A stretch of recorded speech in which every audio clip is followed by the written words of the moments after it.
Alright, welcome back everybody. This is bnsfrailnut doing another update for the club layout. This is the North Metro Model Railroad Club. Last time I left you guys off, we were doing the city review. So first off, thanks for sitting through those lengthy videos. I know it was a lot of stuff to kind of go through, but tried doing it the best we could so you could get the better idea of what the layout's going to entail.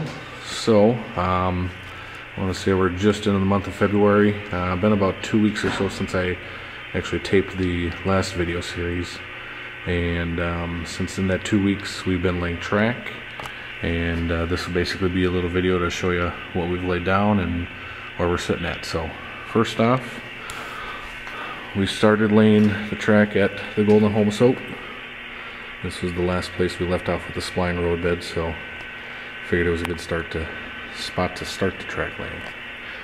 And as you can hear by this thing running, it is powered up, so we are just kind of powering the mains as we go, just to kind of troubleshoot and make sure everything is switching okay and powering up okay, not shorting out. What we did as far as the wiring goes, break down here and show you, we ran the bus lines through the drilled out holes here. With the bus lines we have the solid and then the striped for both. This one here, you can't really see it, but it is a orange and red striped, so obviously you can see the feeder wires coming down. So with the feeder wires, you can follow that up. Just gets drilled through the Houma Soap, and which I showed before, each piece of flex track which we're using, and we're using micro engineering code 83 for the main lines. But each piece, we had a guy that just is basically pulling these ties apart, soldering 2 feeder wires to it, and then we reattach it to basically the bus line down there. So, and then everything's going to be rail jointed in. We'll probably solder the rail joints around the curves just to give them a little extra strength and stuff like that. But into the industries back here, we're going to be using code 70 micro engineering. And this is like a little pack that comes from our soldering guy. So solders all the feeders on, and rewraps them, sends them back to here. So this is some of the kind of industry tracks. So there's that.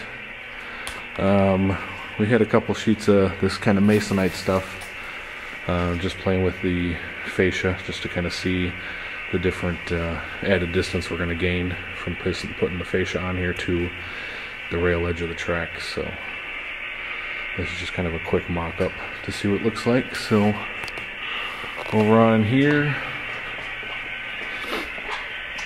everything's kind of laid down, and as far as the switches, we're using fast track jigs, and we have a couple guys in the club that are really skilled and talented at making these things and relatively quickly.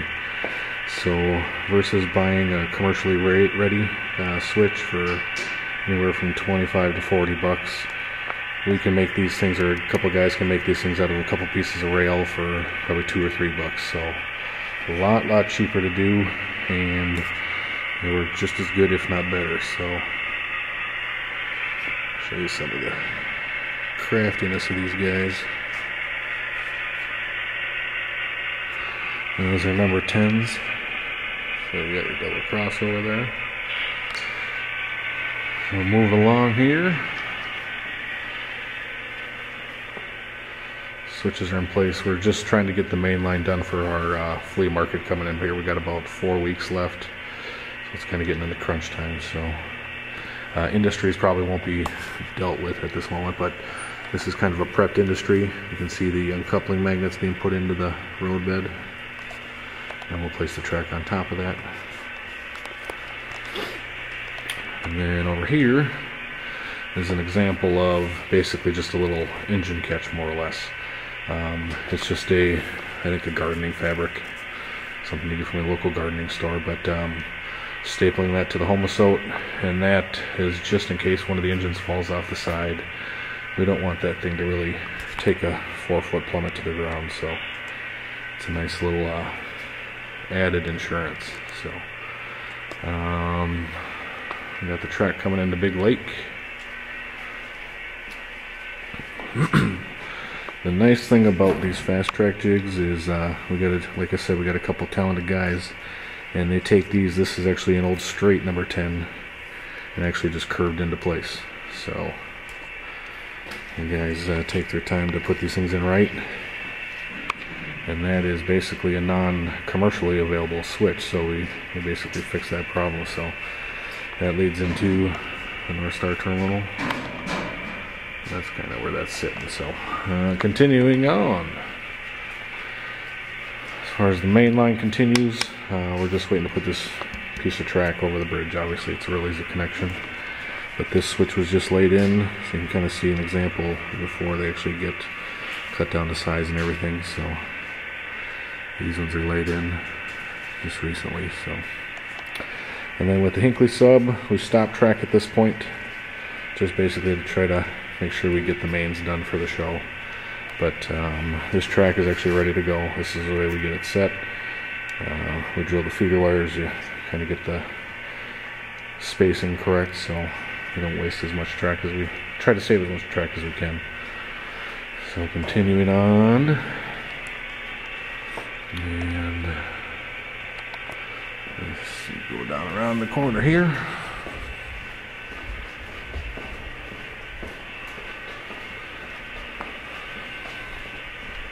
And then the track is laid into place. This is into St. Cloud. And now this is another thing that's just been recently installed. As for our switch machines, rather than buying the tortoise ones, which are anywhere from $11–10 bucks or so for buying in bulk, but they're not cheap. Where these are basically RC servos, and do the exact same thing. Mounted into a little bracket, and then the rod pushed up through there, throws the switch, and these things are about $3 versus the tortoises. So we can get about 4 of these things for the price of one tortoise. We've had pretty good luck as far as them holding up to the wear and tear, but even if we do have to replace one, we can still replace 4 of those to any one tortoise. So nice little cost savings. And then if this focuses in here, sorry about this, so the throw rod just goes up in the center of the switch, and it is good to go. So these are getting prepped in for the switches.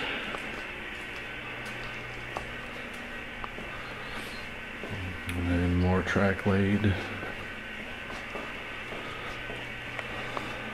And continuing on over there. Basically coming into the Staples yard, the first set of switches are laid in.